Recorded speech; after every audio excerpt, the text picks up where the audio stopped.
Unlike DOS, which can only perform one function at a time, Windows is a versatile multitask operating system with an easy-to-understand and use operating environment. Proof of its superiority is the fact that it's the #1 selling software in the world. Windows truly opens the window to a powerful new world of computing. Opens the window? Good fun. Do you mind?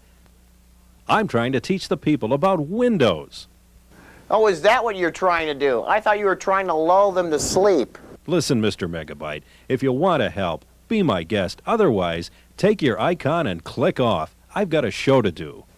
Narrators talk big, but they're all lightweights. What did you say?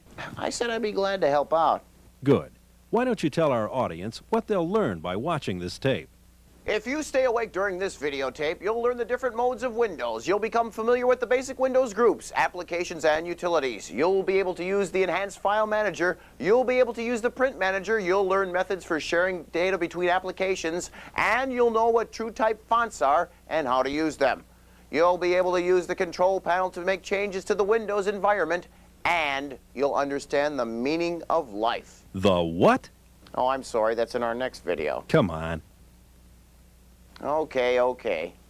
Mr. Narrator, what are we going to learn first? In the first segment, we'll learn about 3 Windows modes. We'll talk about the recommended system configurations for Windows, and we'll look at the default program manager groups and the program items they contain. Gee, Mr. Narrator, that sounds swell. They're not paying me enough to work with you. You're getting paid? Hey, wait a minute.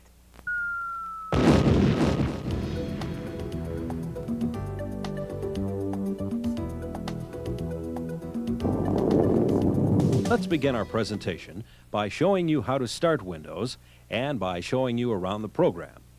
To activate Windows from the DOS prompt, simply type Win, W-I-N, and press the Enter key. The first screen which appears is the Program Manager window. You'll notice that as you move the arrow around the screen with your mouse, the arrow changes shape according to the function it is performing.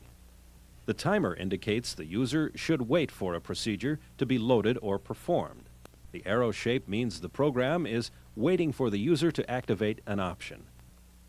Double arrows allow the user to adjust the size of the active window. And the hand is used in the Help menu to activate an option.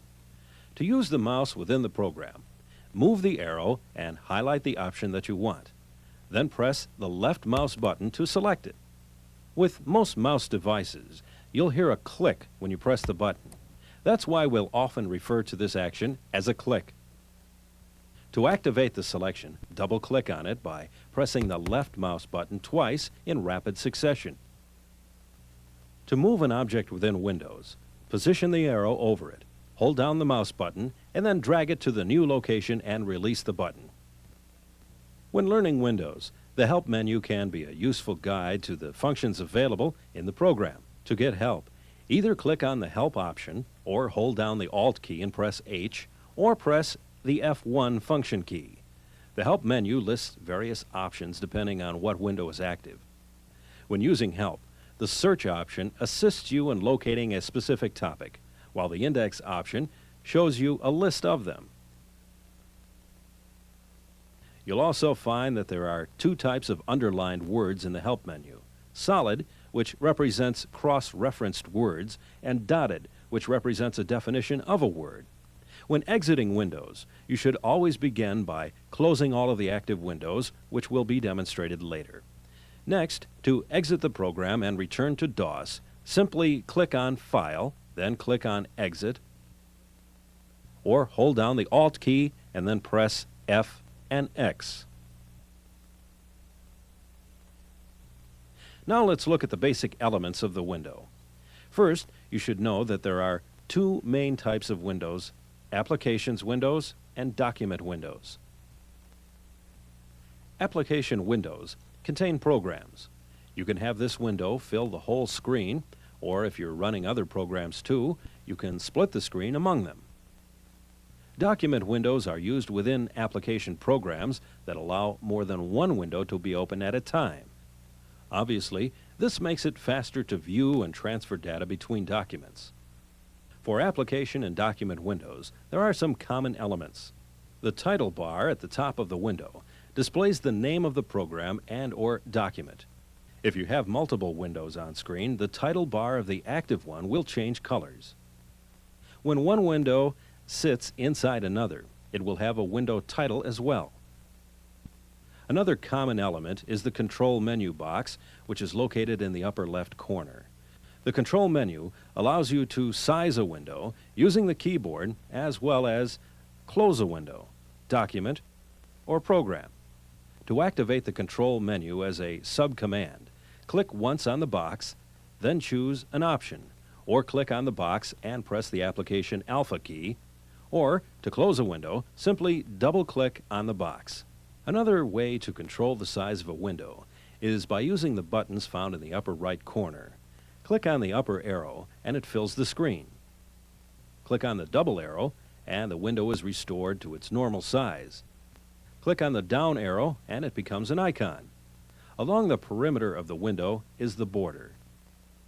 Using the mouse, you can alter the size of a window by moving the arrow to a border, where it changes into a two-headed arrow.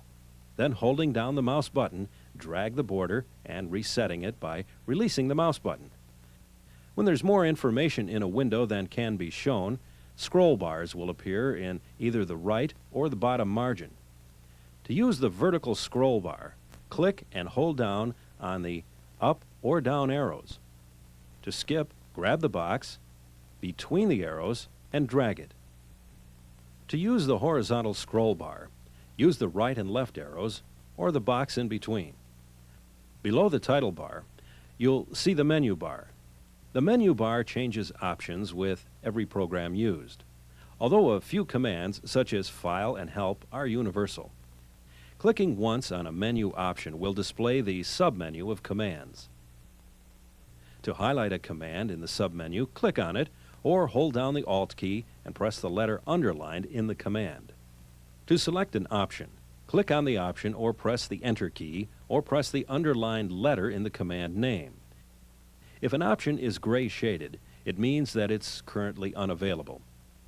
At times, there are special symbols next to the command names. For example, a check mark shows that an option is active. A triangle indicates that a command includes additional options.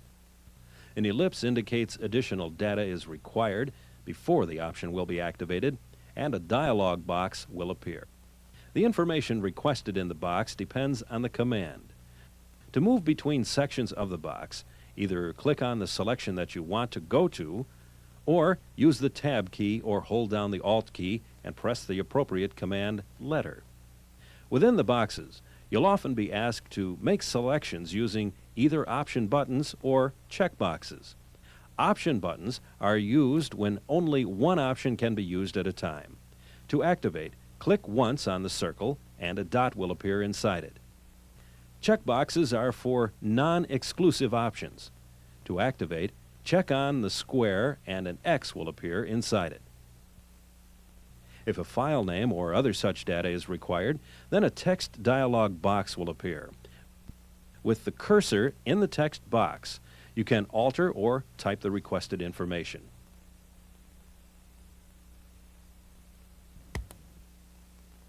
Another form of dialog box is called a list box. It displays a list of options from which to select. Once you've entered all of the information requested by the dialog box, move the mouse arrow over the command buttons and click on the OK button, or simply press the Enter key to execute the command. To cancel the command, either click on the Cancel button or press the Escape key. The last element of a window we need to define is an icon. Icons are small pictures, symbols which represent applications, documents, or groups. When they appear as an icon, they are inactive, but they can be reactivated by double-clicking on the icon. In Windows, there are 3 running modes: the Real Mode, the Standard Mode, and the 386 Enhanced Mode.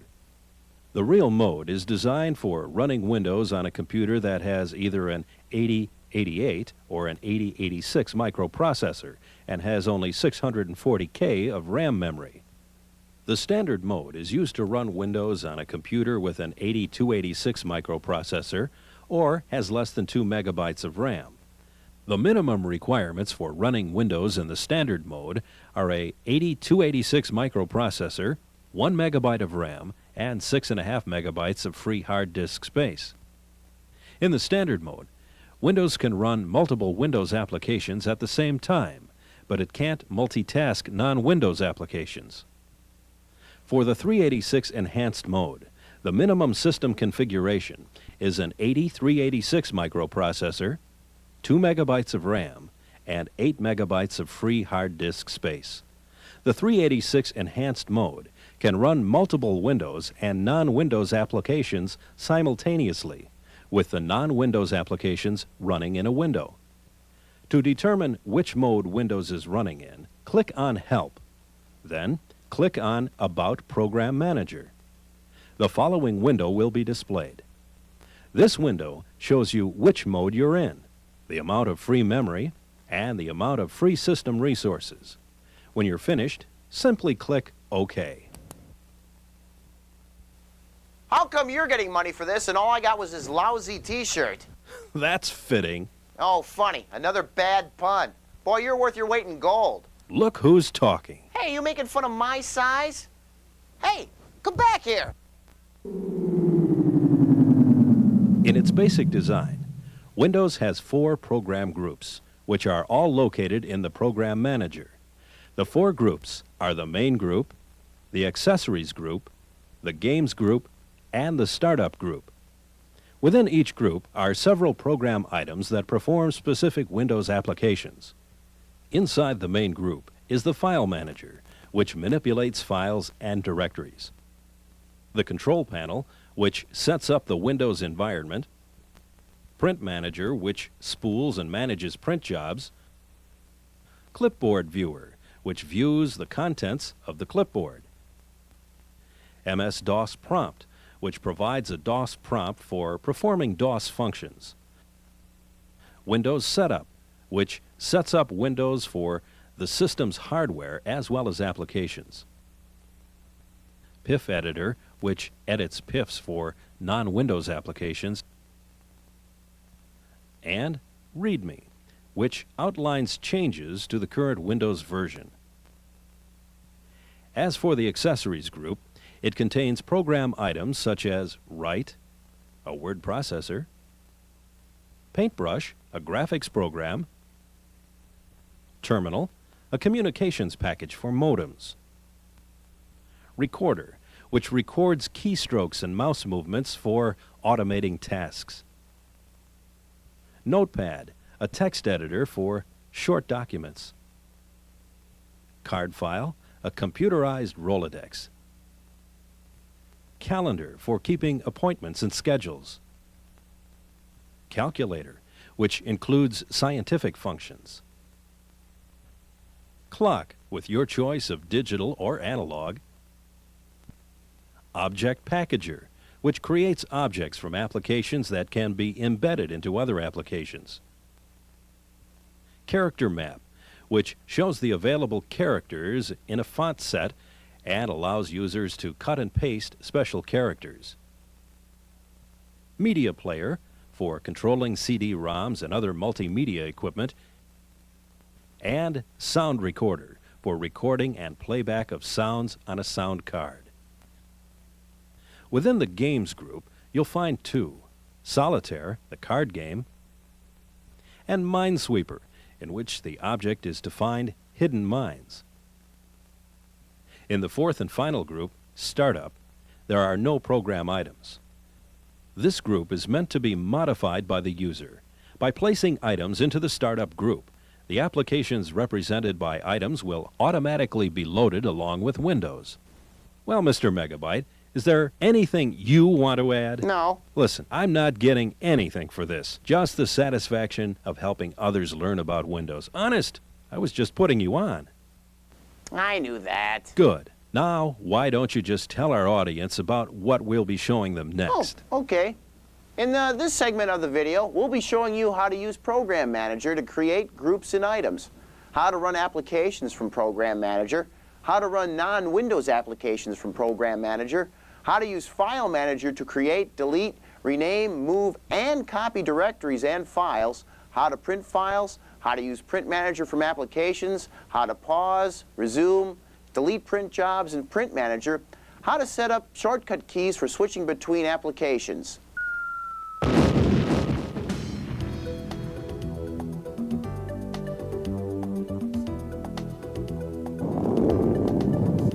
We'll begin by looking at Program Manager. In Program Manager, all applications are represented as icons. The icons can be gathered into groups so that applications that are commonly used together can be easily accessed. To create a new program group, select File New from the Program Manager menu bar. Then, select Program Group from the New Program dialog box and click on OK. In the description field, type a name for the program group. Next, enter a file name in the Group File field. If you don't, Windows will use the first 8 characters from the description field. When you have finished filling in the fields, click on OK. To delete a program group, first ensure that the group is either reduced or doesn't contain program items. Afterward, select the group to be deleted by clicking on it once. Then select File Delete from the Program Manager menu bar. A dialog box will appear to confirm that the selected group is actually the group you wish to delete. If so, you can click on Yes. To change the settings for a particular group, select the desired group by clicking on it once. Then select File, then Properties from the Program Manager menu bar and make the required changes to the description and group files fields. Then click on OK.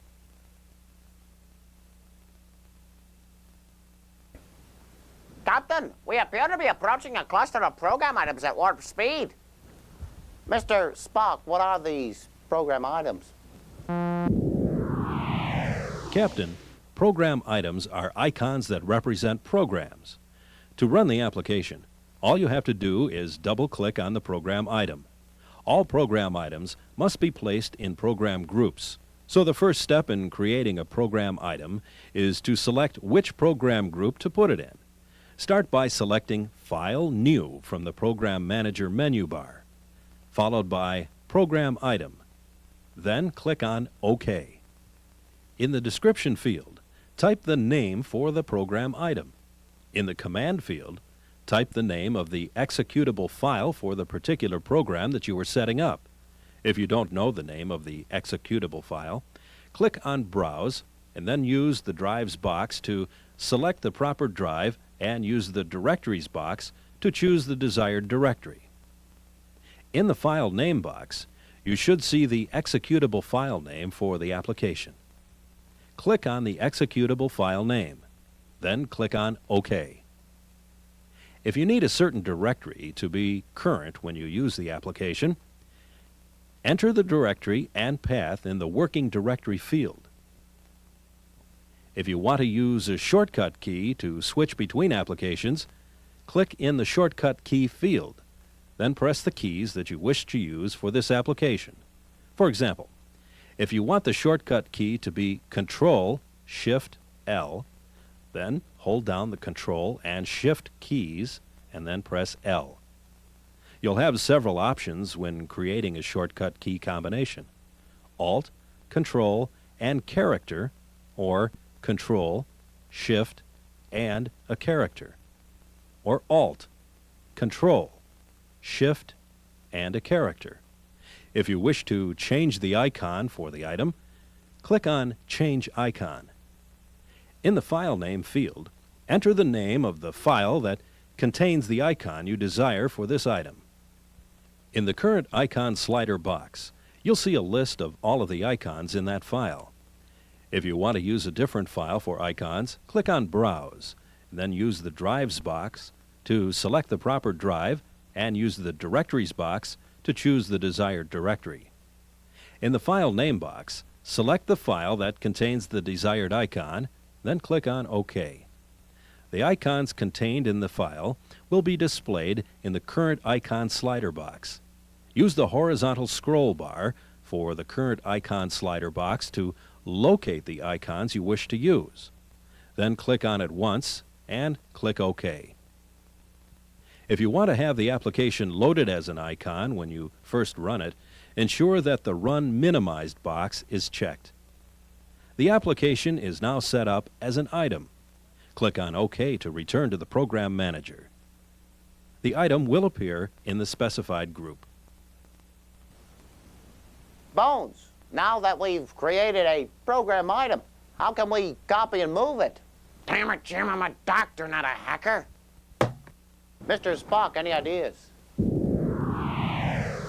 Well, Captain, to duplicate an item or relocate it, arrange the windows on the desktop so that both the source and the target windows are visible.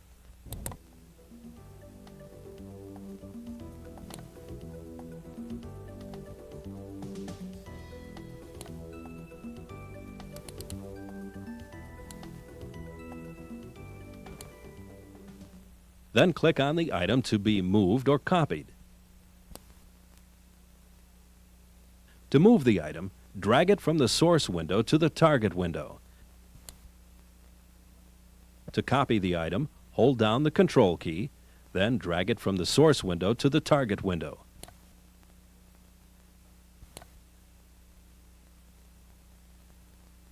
To delete an item, select the item by clicking on it once, then select File Delete from the Program Manager bar. When prompted, click on Yes, and the item will be deleted. To change the settings for a particular item, select the item by clicking on it once. On the Program Manager menu bar, select File Properties. Make the required changes to the Description command line, Working Directory, and Shortcut Keys boxes.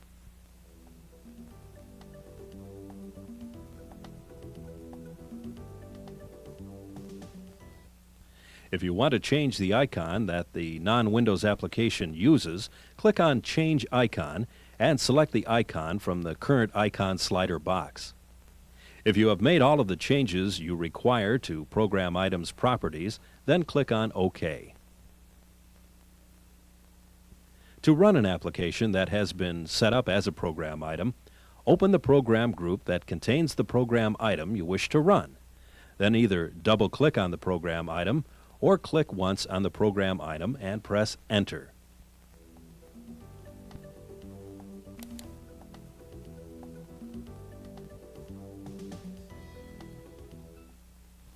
If you wish to switch between running applications, click any visible part of the application window to make it the current application. Hold down the Control and Escape keys. Then select the application from the task list and click on Switch to.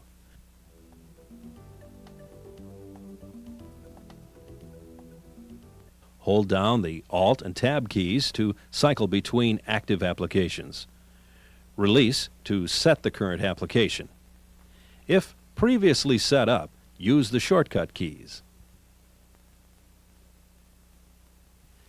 If you are running non-Windows applications in a 386 Enhanced mode, you can run them in a window.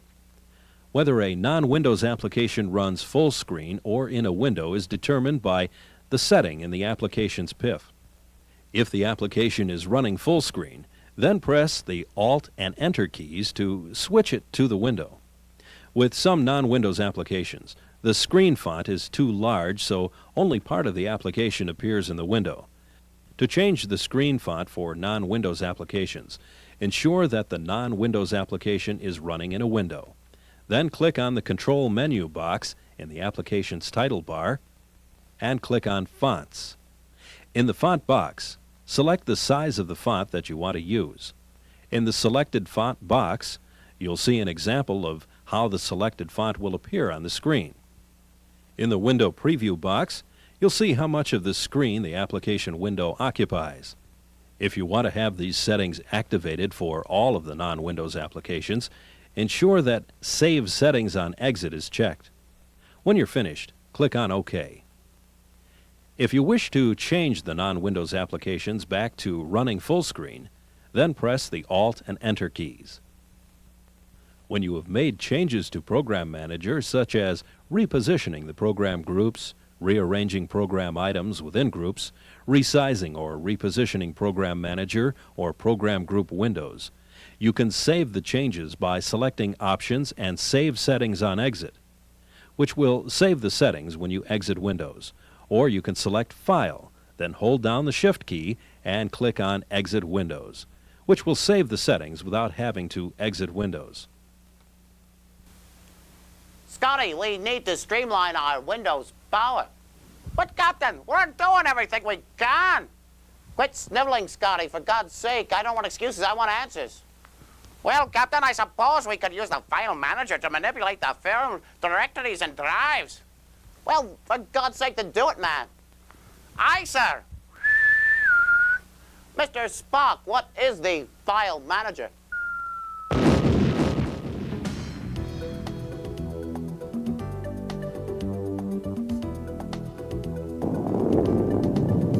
Captain, the File Manager is for displaying and manipulating files, directories, and drives. As you can see, the File Manager window presents a list of directories and subdirectories on the left side of the screen and the contents of the selected directory on the right. Separating the two is a split bar. To alter the amount of space dedicated to each side of the split bar, you can use either the mouse or the keyboard. To use the mouse, move the mouse pointer to the split bar, where it will assume the shape of a double vertical line with a two-headed horizontal arrow. Then hold down the mouse button and drag the split bar to the location you want. Then release the mouse button. To use the keyboard, select View on the File Manager menu bar, then select Split. Now, use the arrow keys to move the cursor to the desired location and press Enter. As we mentioned a moment ago, the left side of the window displays the directories and subdirectories for the current drive. This list is commonly referred to as a directory tree. To select the current drive and display its directory tree, click on the appropriate drive icon. On the right side of the screen, the directory contents will be displayed for whichever directory in the directory tree is active. To select the current directory, click on the desired directory name in the tree window. All of the files that are in the current directory will be listed in the Directory Contents section of the window, along with their representative icons. You may have noticed that there are several different types of icons. This one symbolizes directories, which are listed first in alphabetical order. This icon represents program and batch files, which start applications. Notice that these files contain an extension .com, .exe, .pic, and .bat. Next, we have the icon which symbolized document files. If you select one of these files, then the application it was created in will automatically be loaded and started, and the file will be opened. This icon is for system or hidden files, and this one is for all other files. If you want to create multiple drive windows, double-click on another drive icon, then select Window Tile. Scotty, have you streamlined our windows? Hi, sir. I've changed some tray settings as well as some view and option settings. We should be able to do some mighty fast computing now, Captain. Good work, Snotty. That's Scotty, sir. To optimize the file manager for speed or ease of use, you may want to make changes to several settings, starting with the tree settings. By default, only the root directory of the active drive will be displayed on the left side of the screen in the directory tree. If you want to view subdirectories, either double-click on the file folder icon to the left of the root directory or click on a tree and expand one level in the File Manager menu bar. If you want to see all subdirectories, click on the tree and expand all. If you wish to see which directories have further subdirectories, click on Tree and indicate Expandable Branches. If the Indicate Expandable Branches option is checked, a plus will appear in the file folders of all of the directories that contain subdirectories. If you expand out the branches of a directory, the plus will become a minus. Another way to make File Manager more efficient is to change the view setting. The view settings determine what you see. Option 1 is Tree and Directory. With this setting, you'll see the directory tree to the left of the split bar and the directory contents to the right. Option 2, Tree Only. With this one, you'll see the directory tree but not the directory contents. And 3, Directory Only. You'll see the contents of the selected directory but not the directory tree. Select the option which is best suited for your needs. Now, if you want to change the file information displayed to the right of the split bar in the Directory Contents section of the window, click View, then select one of the three options. 1. Name, which displays the file names only. 2. All File Details, which displays the names, creation dates, and sizes of the files. Or 3. Partial Details, which allows you to set the amount of detail you want by checking or unchecking such options as size, last modification date, last modification time, and file attributes. Under the View menu, you can also adjust the order in which files are displayed.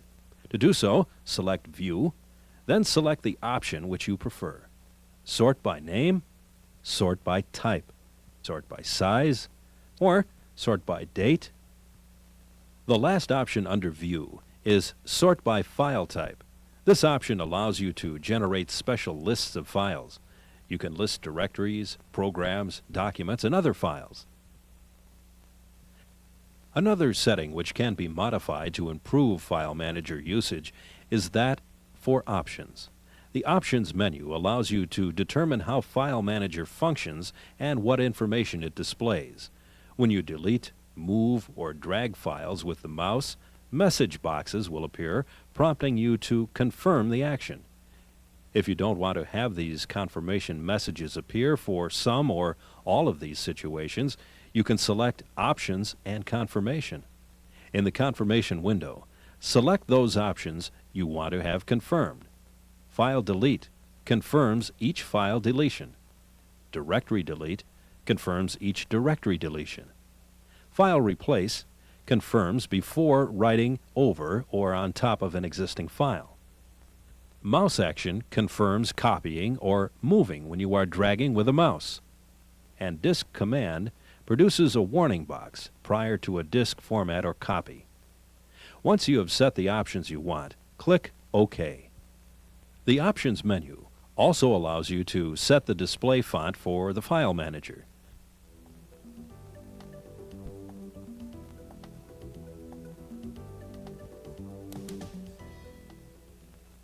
To change the font, select Options Font.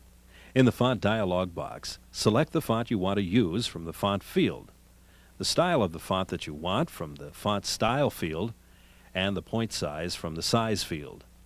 If you want all of the directory and file names to be displayed in lowercase letters, check the lowercase box. When you're finished making your selections, click on OK. In Options, you can also set the status bar display. You can select Minimize on Use to reduce the memory demands of File Manager when you use it to run programs. You can also choose the option called Save Settings on Exit to have any changes made while in File Manager saved when you exit it. Okay, Mr. Spock, now that Scotty streamlined the file manager, how can we harness its power to boldly go where no man has gone before? Captain, File Manager makes manipulating directories quick and easy. You can use either menu or mouse to make changes to directory structure, such as creating directories, deleting them, renaming directories, and moving and copying them. To create a directory with File Manager, select the New Directories drive and parent directory. Then click on File and Create Directory. In the Name field, enter the name for the directory following standard DOS rules. Then click on OK. If you want to create a subdirectory off the existing directory, select the directory first, then follow the steps we just described to create a directory.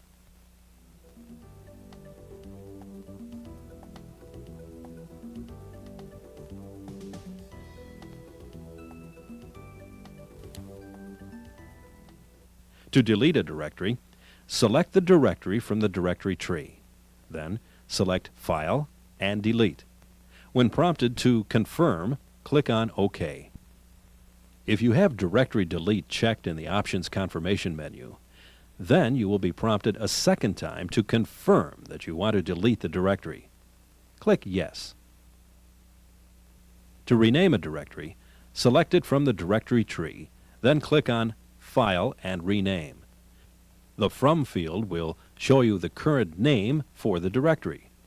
In the To field, enter the new name for the directory and then click on OK. To move and copy directories, you have your choice of two options. Option 1. Select the directory that you want to move or copy. Then click on File and either Move or Copy, depending on your need. In the From field, the current name and path for the directory will be displayed. In the To field, enter the new drive and path for the directory. When you've finished entering the data, click on OK. Option 2. Select the directory that you want to move or copy. Then hold down the left mouse button and drag the directory to another directory or drive icon. The default is to move the directory if you are repositioning it on the same drive and copy it if you are dragging it into a new drive. You can override the defaults by holding down the Control when you drag the directory to make a copy or by holding down the Alt or Shift for just a move. And what about files, Mr. Spock? Can we do files? Yes, Captain. Windows File Manager also provides several functions for manipulating files. You can delete them, move and copy them, rename them, and print them. To select a file for any of these functions, you simply click on the file name. If you want to select several randomly located files, click on each of them while holding down the Control key. If you want to select several continuous files, click on the first file name, then hold down the Shift key and click on the last one. Finally, if you want to select all of the files in a directory, press the Control and / key. To delete a file or files, select the drive and directory that contains the file or files that you want to delete. Select the file or files and then pull down the File menu and select Delete. In the Delete field, the name or names of the file or files will be displayed. Click on OK. To move and copy a file or files, select the drive and directory that contains the file or files.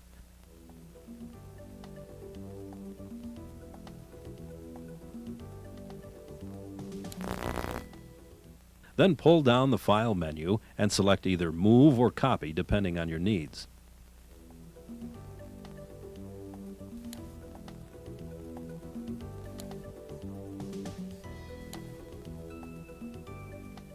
The name or names of the file or files will appear in the From field. In the To field, enter the drive and path for the directory in which you want the file or files to be moved or copied. Then click on OK. Another way to move or copy a file or files is to select the drive and directory that contains the file or files to be manipulated. Then, using the mouse, select the file or files and click and drag them to the desired drive or directory. As with directories, the default move and copy modes can be overridden by holding down the Control key to ensure a copy or holding down an Alt or Shift key to ensure a move. To rename a file, select the drive, directory, and file, then click on File and Rename.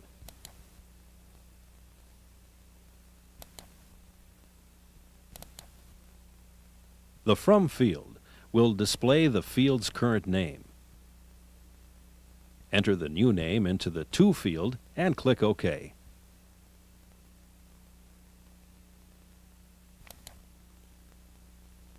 To print files from File Manager without having to load the associated applications, select the file or files to be printed. Then click on File and Print. The name or names of the file or files you've selected will be displayed in the Print field. Click on OK. Captain, we're losing power by printing from the File Manager. What do you suggest? Naughty. That's Scotty, sir. I suggest we switch printing over to the Print Manager, sir. Mr. Spock, any ideas? Captain, printing from File Manager ties up the application, leaving the user waiting. Print Manager solves this problem by allowing the application to create a temporary file on the hard drive that contains the print job. Once the temporary file has been created, you're able to use the application again while the Print Manager takes over sending the temporary file to the printer. The disadvantage of Print Manager is that it temporarily takes up hard drive space and takes longer to complete the printing job. To use Print Manager, you must enable it in the printer utility in the control panel. To enable the Print Manager, double-click on the control panel item in the main group in the Program Manager. Then, double-click on the Printer item in the Control panel and make sure that the Use Printer Manager box is checked. If the Use Print Manager box is checked in the printer utility, the application will print to a temporary file. When the application has finished sending the print job to the temporary file, Print Manager will automatically be activated and begin to transfer the temporary file to the printer at whatever speed the printer is able to accept data. Once the print job is complete, Print Manager will automatically close. If you experience any printing problems while Print Manager is sending the print job to the printer, you will receive an error message that indicates that the printer is no longer able to accept characters. Fix the problem, then click on Retry. If you can't fix the problem, click on Cancel and the print job will be stopped and the temporary print file will be cleared from the hard drive. Occasionally, you may realize that you've made an error in printing. You can temporarily halt the print job by clicking on the Pause button in Print Manager. If the print job has been stopped either because of an error or because you clicked on Pause, you can resume the print job, selecting the print job you wish to restart, then click on Resume. If you want to remove a print job from the print queue, select the print job in the Print Manager that you want to delete by clicking on it. Then click on the Delete button. You will be prompted to verify your request. Click on Yes. Normally, print jobs are done in the order in which they are sent to the Print Manager. However, if you need to change the order in which print jobs are sent to the printer from the print queue, you can do so by going into the Print Manager, clicking on the document icon for the print job that you want to reposition, and dragging and dropping it into the desired spot. You can change the priority that printing is given when multitasking in Windows. Lowering the priority of the printing job will slow the printing process, but speed up any applications being used. If you give printing a high priority, then just the reverse is true. To change the priority given to the Print Manager, select Options from the Print Manager menu bar. Then select from 3 options: low priority, medium priority, or high priority. My main priority as your president is to show you how to cut, copy, and paste static data, how to link data, applications, and how to embed objects into applications, and how to use the object packager. Excuse me, I seem to be losing my voice here. Mr. Narrator, could you take over?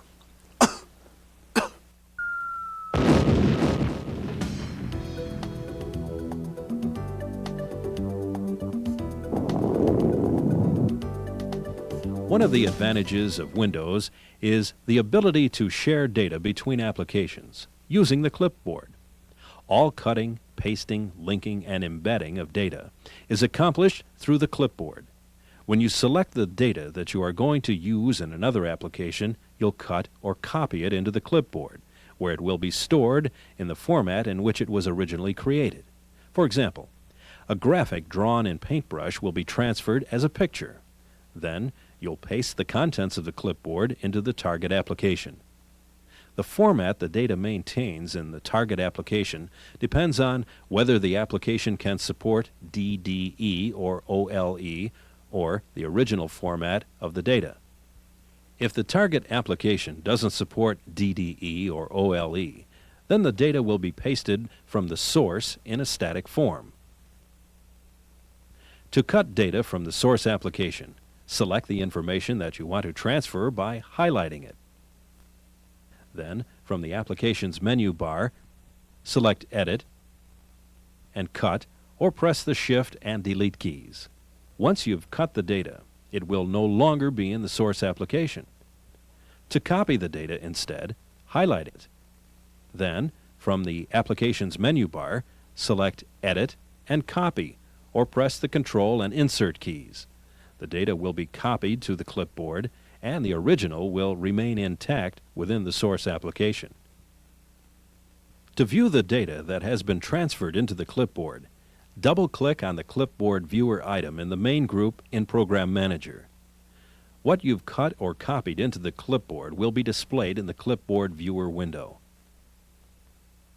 Once you've cut or copied data from the source application, you're ready to paste it into the target application. Activate the target application and position the insertion point where you want the data pasted. Then, from the Applications menu bar, select Edit and Paste, or press the Shift and Insert keys. The contents of the clipboard will appear in the target location. Once you've gotten pasted, you're ready for some linking and embedding. No, it's not what you're thinking. I'm a happily married man. I'm talking about DDE and OLE. No, it's not what you think. I never inhaled. It's that damn cat's socks. Gets my allergies going. DDE, which stands for Dynamic Data Exchange, enhances Windows' ability to exchange data between applications. When you use DDE to transfer data, a link is created that will enable data to pass from the source application to the target application whenever you make a change in the data in the source. There are 2 types of DDE links: a warm link, which updates the target when given an update command by the user, and a hot link, which updates the target data automatically. To establish a link between the source and target, you must first ensure that each application can support DDE. Refer to the application's documentation to determine its DDE capabilities. You'll find that non-Windows applications are not capable of supporting DDE. If the source and target support DDE, then select the source data. Then select Edit and Copy from the source's application menu bar, or press the Control and Insert keys. Activate the target application and mark the insertion point.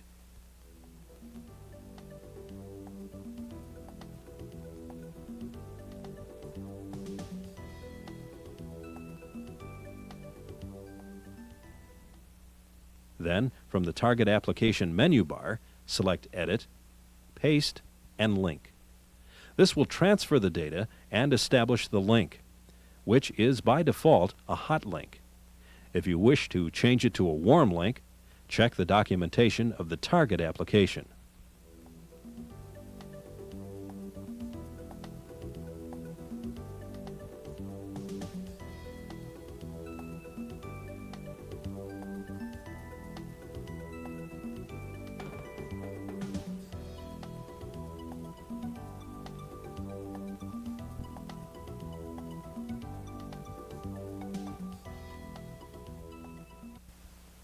Governor Clinton? That's President Clinton. Oh, yeah, I forgot about that election thing. Well, he's asked me to step in and carry out his duties for him due to that there voice problem he has. So let's go forward and tackle the issue of the object packager. Danny, you know what the object packager is, don't you? Sure you do. Object Packager allows you to create an icon that represents the object.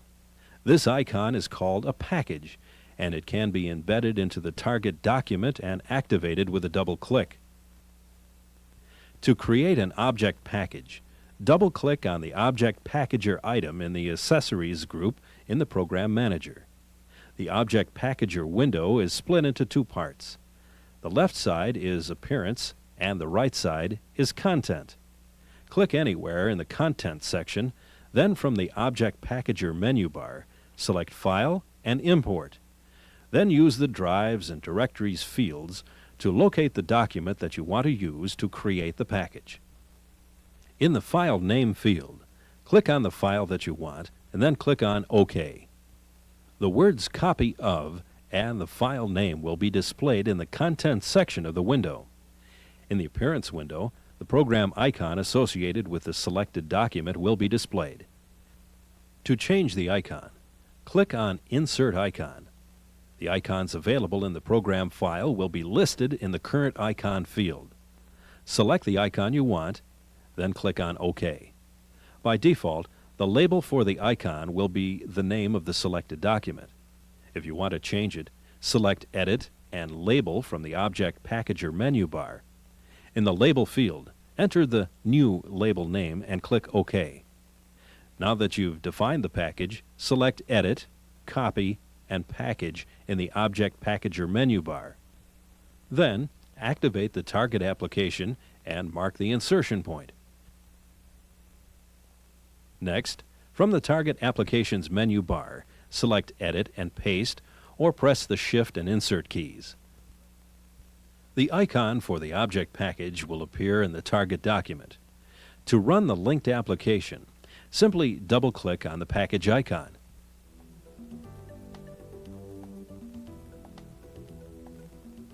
To embed a reference to an application in the target document, click on the Contents side of the Object Packager window. Then, from the Object Packager menu, select Edit Command Line. In the Command field, type the drive, path, and executable file for the application that you want to embed. Then click on OK. Next, if necessary, select a new icon for the package and change the label for it.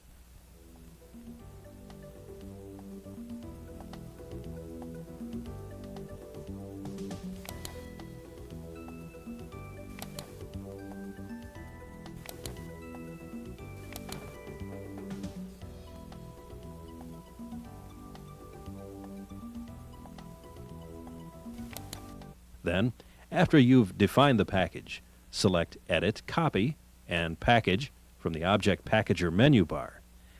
Activate the target application and mark the insertion point. Then from the Target Application menu, select Edit and Paste, or press the Shift and Insert keys. The icon for the object package will appear in the target document and can be run by simply double-clicking on it.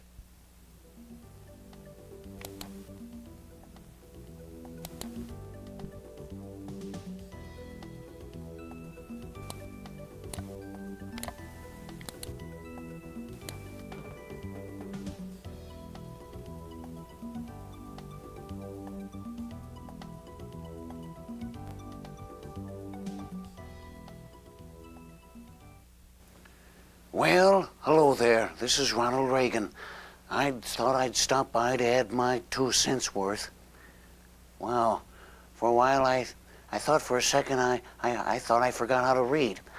In this next segment, we'll tell you about the different terms describing fonts, such as typeface, point, size, and style. We'll also look at the different types of fonts, such as raster, vector, and outline. Sounds like a triple pay combination to me. And we'll examine the advantages of TrueType fonts and tell you how to enable them. Well, how was that? Can I have my jelly beans now?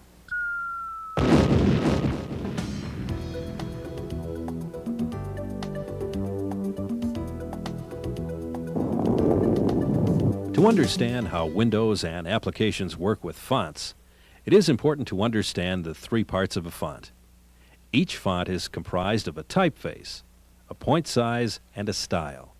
The typeface is a set of characters which have common attributes, such as Times or Helvetica or Roman. Point size refers to the height of the font. 1 point is approximately 1/72nd of an inch. Style refers to how the characters appear, for example, bold or italicized or underlined. There are 3 basic kinds of Windows fonts: raster, vector, and outline. The type being used will determine how fast they're displayed on the screen and printed on paper, how closely the printed text resembles the screen text, and how good the print quality is. Raster fonts are bitmapped, which means that each point for each character is contained in the font file. Each character is drawn to the screen and the printer as a pattern of dots or pixels. Raster fonts are the quickest to display on the screen. However, they also require a lot of memory because there must be a separate font file for every size and style. Vector fonts are actually characters which are rendered mathematically. A character is a set of lines drawn between calculated points.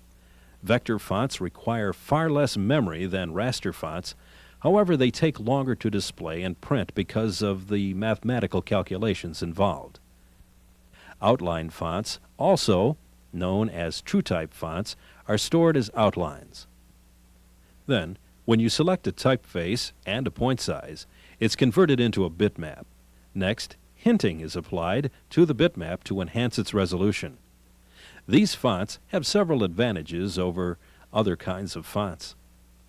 Raster and vector require a minimum of 2 sets of font files for every typeface, 1 for the screen and 1 for the printer.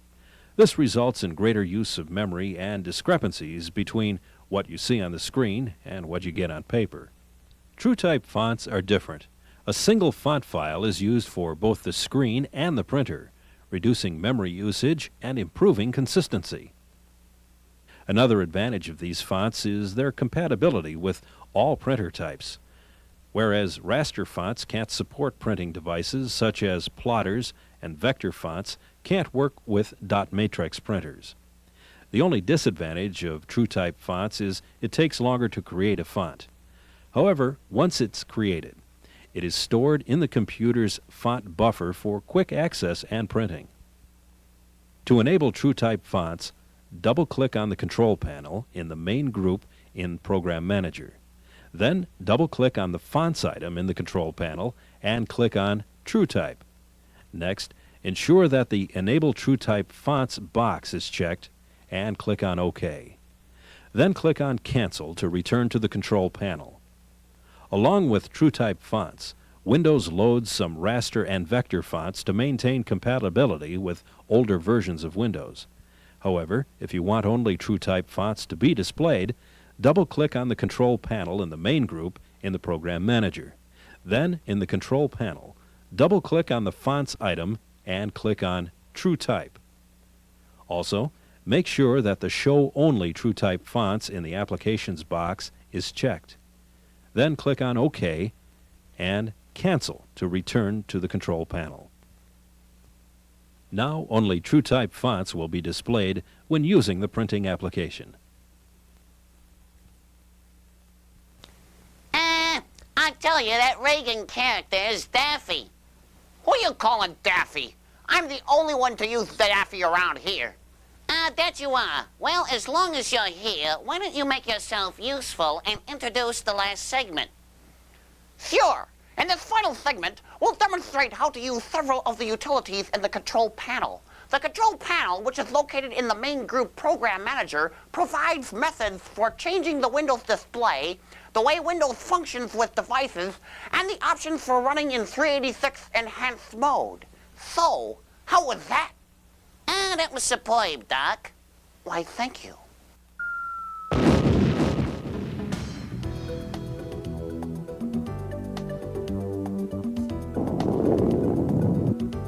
To run the control panel, open the main group and double-click on the control panel icon. From this point, you can, for example, change the screen colors. To do so, double-click on the color icon in the control panel menu. If you want one of the predefined color schemes, then click on the arrow for the color schemes box and click on the layout you want.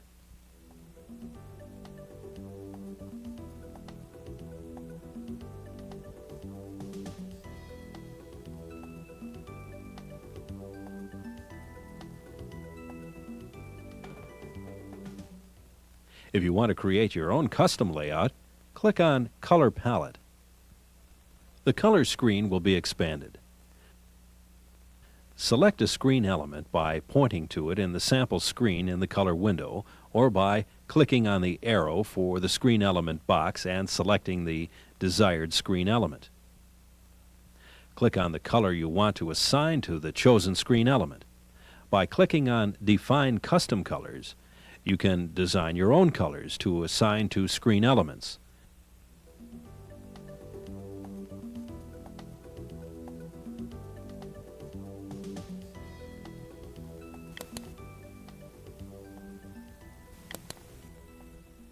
To save the color changes as a custom layout, click on Save Scheme. Enter a name for your layout, and then click on OK. Once you've finished adjusting the colors, click on OK.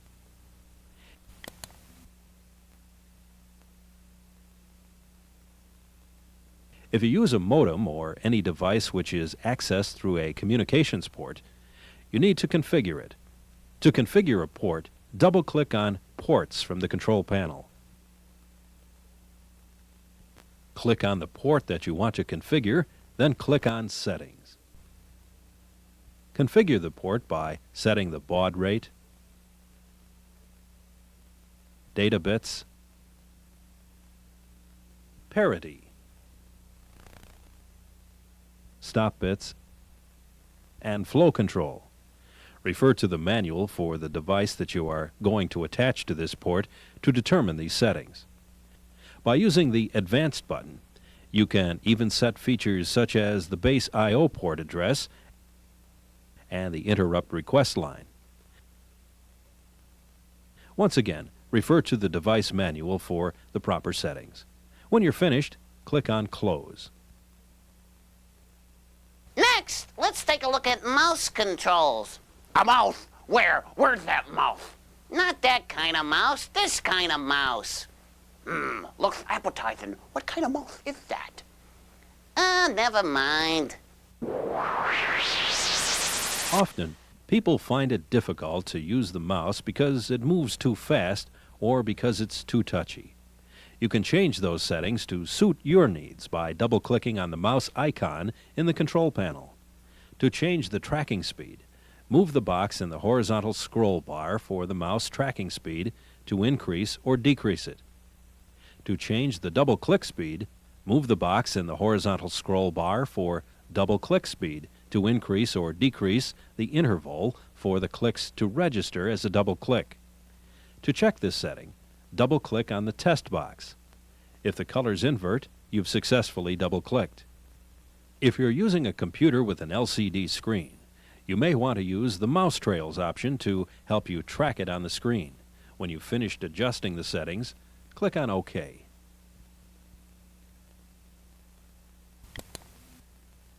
Icons, wallpaper, patterns, and border widths can be set to make Windows a more appealing environment. All of these options can be set using Desktop. One of the most useful is called Fast Switching, which causes a window to appear that displays the icon and name of the program to which you are switching.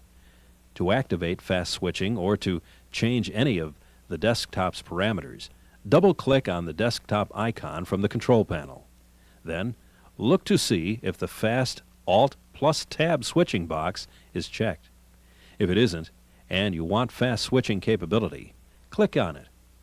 When you're finished changing desktop settings, click OK. There are changes that can be made to the printer's item to optimize their use. To change printer settings, double-click on the printer's icon in the control panel. If you want to use Print Manager, make sure the Use Print Manager box is checked. Under the Connect button, the Fast Printing Direct to Port option will cause Windows to bypass the DOS environment and send the print jobs directly to the printer port. When you're finished making changes to the printer settings, click on Close. If you're running Windows on a 386 machine, there are options within the 386 Enhanced mode that will improve Windows' multitasking capabilities. To change the 386 Enhanced settings, double-click on the 386 Enhanced icon in the control panel window.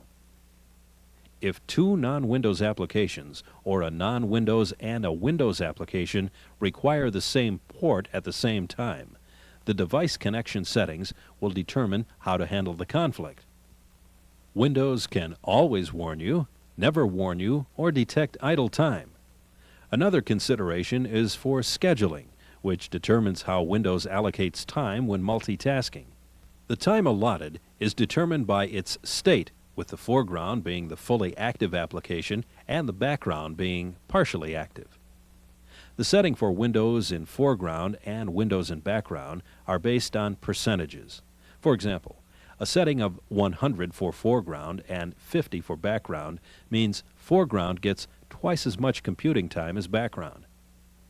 If you check the Exclusive in Foreground box, the active application will receive all of the computing time and all background procedures will stop. Minimum time slice refers to the shortest amount of processor time that Windows must allocate for each running task. If you decrease the value for minimum time slice setting, the option of each task will be more efficient but take more time. If you increase the value, the operation will be faster but more sporadic. The Virtual Memory button is used to set the size of the swap file. Click on this button and you'll see the current settings. Click on Change and the Virtual Memory window will expand. Select the drive and type for the swap file.